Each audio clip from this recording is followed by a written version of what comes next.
ભારતના 12 જ્યોતિર્લિંગોમાંથી પ્રથમ જ્યોતિર્લિંગ સોમનાથનું પુનઃનિર્માણના 75 વર્ષ થયા હોવાથી સ્વાભિમાન પર્વની ઉજવણી કરવામાં આવશે।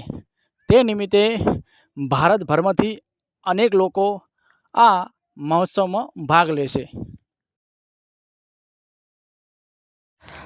આ પર્વની ઉજવણી નિમિત્તે અનેક પ્રકારના સાંસ્કૃતિક કાર્યક્રમનું આયોજન કરવામાં આવશે, જે માટે શિવભક્તો આવી રહ્યા છે સોમનાથ મંદિર ખાતે।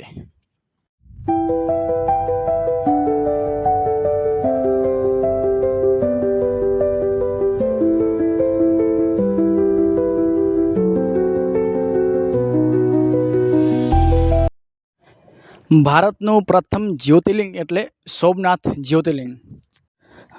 હજારો વર્ષોના આક્રમણ પછી પણ આપણું જ્યોતિર્લિંગ અડીખમ ઊભું છે અને આપણી ધરોહર સાચવીને ઊભું છે। આપણો દેશ આઝાદ થયો પછી આ મંદિરને પુનઃનિર્માણ માટે આપણા લોખંડી પુરુષ સરદાર વલ્લભભાઈ પટેલે નિર્ણય લીધો હતો કે આપણે મંદિરની ફરીથી બનાવીએ। અને આજે આપણા માનનીય વડાપ્રધાન શ્રી નરેન્દ્રભાઈ મોદીએ સ્વાભિમાન પર્વની ઉજવણી નિમિત્તે સોમનાથ મંદિર ખાતે પધારવાના હોય આપ સૌ શિવભક્તો આ પર્વમાં ભાગ લો અને આની ઉજવણી કરો।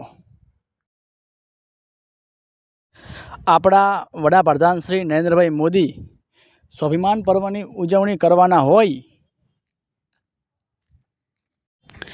સોમનાથ ખાતે પધારી રહ્યા છે, તો તમામે તમામ ગુજરાતના શિવભક્તો આવો અને આ મહોત્સવમાં ભાગ લો અને સુંદર મજાના આયોજનની અંદર આપણે ભોળાનાથને,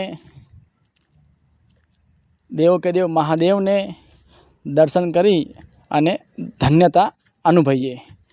હર હર મહાદેવ।